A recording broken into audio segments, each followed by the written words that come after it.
Hey, what's happening everyone? Pragmatic Addict here. So, before I get into this review, I am just going to say, if you haven't visited this film's website, thebirthaymurders.net, you really got to get on it.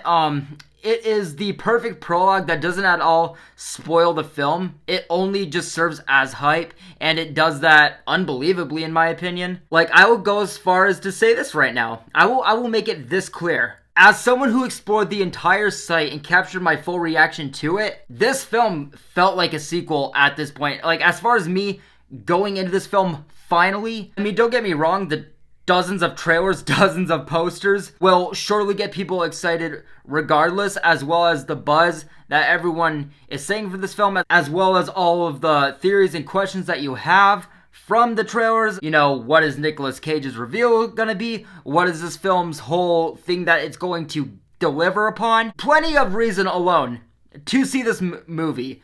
But I'm just saying, like, if you're one like me that couldn't sleep at night because of the theories and because of the questions, and even after you've seen this movie, if there's just so much more that you need for whatever reason, website is right there.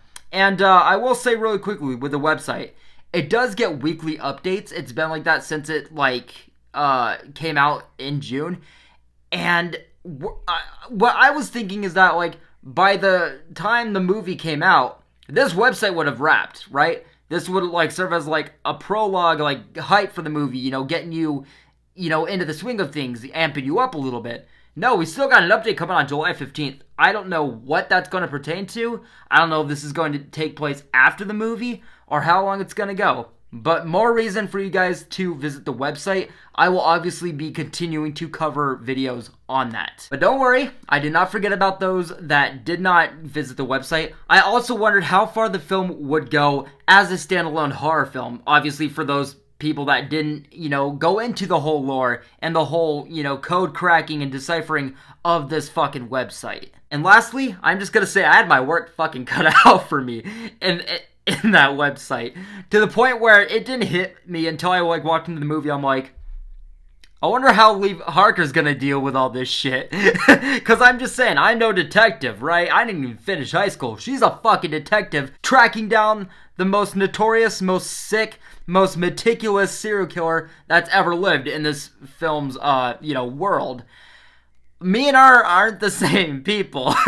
So, I don't know. As far as her tracking down Longlegs, I had a lot of questions, I was like, what is going to make it come to the point where Longlegs, which is a serial killer that, is extremely, again, he's very skilled, he's very sick, he's done killings over dozens and dozens of families over 30 years, but with all of the murders, they've never been able to find out who did it. And not only that, they've never been able to find any DNA. The only way that they were able to track all of the murders together is because in each murder of that house, there was a code on the fridge, like a letter with a code that said Longlegs at the end. So that's how they're like, okay, well, whoever the fuck is doing this, they're smart, they're sick, and this is the only reason that we know all these murders are together. And yeah, just after seeing those interrogation posters and after going to this website, I was like, what is finally gonna do it where he gets caught?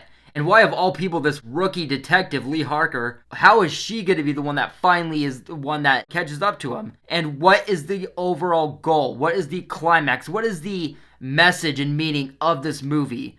And again, before going into this movie, seeing that there was a July 15th update, how is this going to end? Well, guys, let's talk about Longlegs. I'll be waiting. So, yes, this film's premise reads, in pursuit of an elusive satanic serial killer known as Longlegs, new FBI agent Lee Harker uncovers a series of occult clues that she must solve to end his terrifying killing spree. As the investigation deepens, Harker discovers a personal link to the killer that forces her to face her worst fears. So the reason why I say that this film feels like a sequel to the website is because all of the murders in the website, they start off in the 60s, they go all the way to the late 80s, early 90s, which this film takes place in the 90s. It covers all of the murders that Longlegs has done up to this film's point for the past 30 years. And it goes deep into those murders. And when I say deep, it goes deep. Everything from descriptions of the murders to how they were killed, crime scene photos, names, surveillance footage, as well as the family backgrounds. So the second that this movie starts, the hopes that I had as a huge fan of this film already and explorer of the website, just everything that I could possibly uncover, preparing myself for this movie's release, the thoughts and like the expectations and hopes that I had as far as like someone who uncovered that whole rabbit hole, hoping that it would be that expansion, it totally is. Immediately. There's reference that only a fan, or at least someone that has dug up that lore, may only get. But also just the opening scene of this movie, it's probably the best of an intro, like, as an expansion cinematically to that, but also just as an intro to this movie that I personally wasn't expecting, that, you know, it probably could be. Which I wasn't expecting this, but one of the first scenes is that we actually get, I'm not even gonna say a teaser of Nick Cage. We see him briefly, but we see him. We hear him. We get just enough as far as like look, his voice, his history, and that brief tease alone was enough to set up this movie and already deliver to, I think, enough hype that whether it's fans of the website, of the movie so far, or just people that saw this trailer enough, or the trailers, I'm just gonna say all of my showings, all of the theaters in my whole town were packed. Whatever part of the audience you were that went and saw this film, this setup I think was enough to deliver for that. Also, the second that Maika Monroe gets on screen, there's just immediately so much to her personality, to the atmosphere, to the subtle and vague and ominous writing that was just to the world and to the setup of this movie and lore and just this film as an expansion to all that. And to really all of this, I mean, as the first parts of this movie even, you know, that whole Nicolas Cage bit. It was just a perfect introduction for what may possibly come in the long run of this film. Also, the first time that we actually see Lee Harker being that new FBI agent in a character study sort of way, yeah, all of the Silence of the Lambs 7 relations that you're hearing, like, of those films in regards to this one, yeah, huge resemblance, for example, to like Jodie Foster. The whole movie, I could not stop thinking about Jodie Foster from The Silence of the Lambs. Everything that Lee Harker carried with her personality, her trauma, the things that she's experiencing, even her voice, I'm like, it is impossible for that not to be a massive inspiration for this film. It doesn't feel borrowed either, or even like fully inspired. Just as an actress, Maika Monroe, and as an element of this movie, and as the character that she's playing, it is the next best thing after Jodie Foster's character portrayal in Silence of the Lambs. Also, I am gonna say, this does feel like an adaptation of that site, like I was hoping and predicting and expecting enough. We're seeing, you know, the homes and the neighborhoods and the lore of the families that were murdered, that were mentioned, and seeing cinematically the whole site pretty much into a motion picture and just further on from that cliffhanger of where you left off in the site. And especially as someone who like really went through the whole lore and everything and really just, again, dug up everything I possibly could for this film as far as its marketing up to this release, it really makes you just feel unbelievably related and connected to Harper's character in a very humane way. And even, like, still, in the first portion of this movie, you see Lee Harker asking, well, pretty much all of the questions that we got in the final update of the website, just as a setup, as an expansion, as an adaptation. This film did all of that beautifully, and shows even more so how much work was really put into this thing from the very beginning. I will say, though, while it lives up to me, and I think other fans up to this point, I think it does move just a bit too fast for, you know, casual viewers especially, in the sense where they don't have that personal time and build up that, you know, I got from the website, because it does seem like it struggles somewhat with a topic that I actually raised earlier, which was, how is this going to deliver for both casual fans that just saw the trailers and like, that looks fucked up, I'm going to see that, or someone that was like me and the Longlegs community, where they saw these trailers, saw these codes, saw the marketing, followed it on social media, did whatever they fucking could, and were like, I'm gonna get to the bottom of this. I'm gonna be Lee Harker in this scenario. But also, it wasn't quite giving me enough as to, like, I think the biggest questions that most people will have going into this movie. Like, well, this is the most sick and skilled serial killer that's gotten away with his shit for over 30 years. Why this rookie of all people tackling this case? Why her being the one to finally get to the bottom of it and so fast? And how did she get involved with this in the first place? How blank those are with how fast the film moves at times or how slow it moves at times, I can see it being frustrating for casual viewers, to say the very least. I mean, don't get me wrong, I still was like very engaged and really wanted to know, but just in the moment, I can see the film being very polarizing just throughout its runtime. And I will say personally, this film works the absolute best and just is a slow burn cryptic mystery that, as far as like my personal take, it does pay off. It works incredibly well in that cryptic cat and mouse horror, satanic sort of way. Everything that you can imagine from Seven and Silence of the Lambs, and this movie from its director, from all of the trailers, it is all of those things. But also with this director and, you know, all of the lore that we've gotten up to this point, there is a lot that the film definitely, like, this isn't even in the sense of like, well, it's an Oz Perkins film, or there's like, it's an indie film. No. This is not a film where I think takes a whole lot of reanalyzing. It is definitely rewatchable. There's definitely going to be things that I'm going to pick up more on other viewings. But just as the film went on, there was a lot of gaps in the writing. There's a lot of gaps in the reveal. There's a lot of holes as far as like characters coming in and out and everything. But just as its own movie, coming from Oz Perkins, someone that so he directed a film I absolutely admire called The Blackcoat's Daughter. I absolutely fucking love that film. And then he did another film called I Am the Pretty Thing That Lives in the Walls. I can't remember. It's a Netflix film. I fucking hated that movie. Both are competently directed though.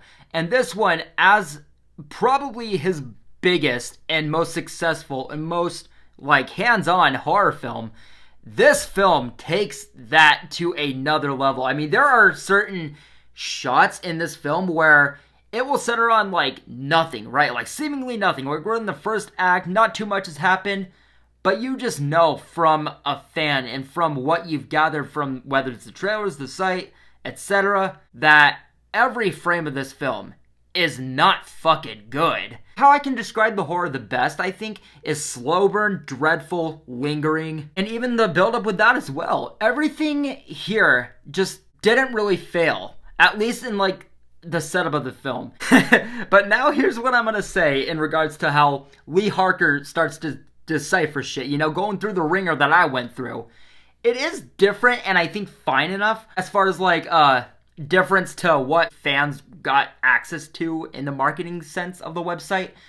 But after the shit I went through, she didn't nearly go through the shit that I had to go through.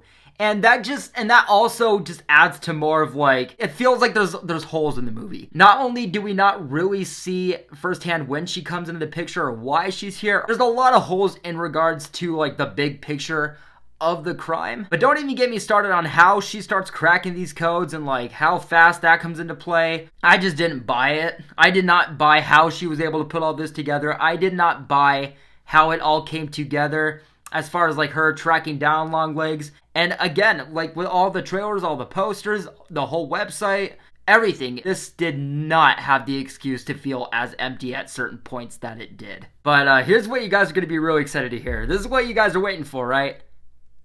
As the movie progresses and we see and hear more of Nick Cage in the film, he is absolutely worth the wait and is absolutely the show stealer. Now don't get me wrong, Micah Monroe, I love Micah Monroe. It Follows is one of my favorite horror films. She is also a regular when it comes to horror films. You know, Villains, It Follows, The Watcher, The Guest. This is her best performance, but he is the character. He is Longlegs and Longlegs is he. And there's even this side character played by what's her name? Kieran Shipka. She was in Blackcoat's Daughter. As a side character, she offers more than enough with that. As the scenes that she was giving, she stole those scenes. Whenever she was on screen, whatever part of her character added to the story, she made the absolute most and more so of that. I absolutely can't wait to see what she does more in the film industry. Now, as far as how much I had mentioned about my theories and what I believed, like I had heard about the connection to Lee Harker and Longlegs, what I will say is that once that, whatever that is, does take place, shit gets probably the most interesting in the whole movie. Shit really goes from one thing to another as far as like story connections, as far as things that like weren't really adding up, things that weren't that interesting, other questions that really feel like it's building this whole world and is really getting to the climax and to the center of everything. And the most like hype thing I will say about all this is that this is when the film hits its peak. This is when everything that even casual viewers or even like fans like myself, whatever side you were on, whatever you wanted out of the trailer and wanted out of this movie, were excited for, what brought you here, this is when all of that starts to really get going. Now I will say though, leading up to the point where Nick Cage and Harker are involved with each other in that scene I was really anticipating, that interrogation scene, that is the scene of the movie. Like how I said that Nick Cage in this movie is what people are gonna see the movie for, that's correct. But that scene that it has been teasing, of all the posters, of all the trailers where I was like, where is that scene? That is going to be the scene. I mean, it even teased it in a trailer that scene was going to be where Micah Monroe saw Nick Cage for the first time, which I kind of disagree. There was some stuff in the movie where I was like, okay, so that was just trying to, you know, get more viewers in. I get it. I ain't too mad though. But that scene, that was a scene where I was like, this is Longlegs. This is that movie. This is it. This is what we were waiting for. This scene did it. There's no way that they're going to top this. This has to be getting to the end because this is what we waited for. And goddamn, holy moly, does it deliver. But finally, yes, the reveal, the climax of this film. I do think that the lore and everything leading up to it works enough. I think that it was fine.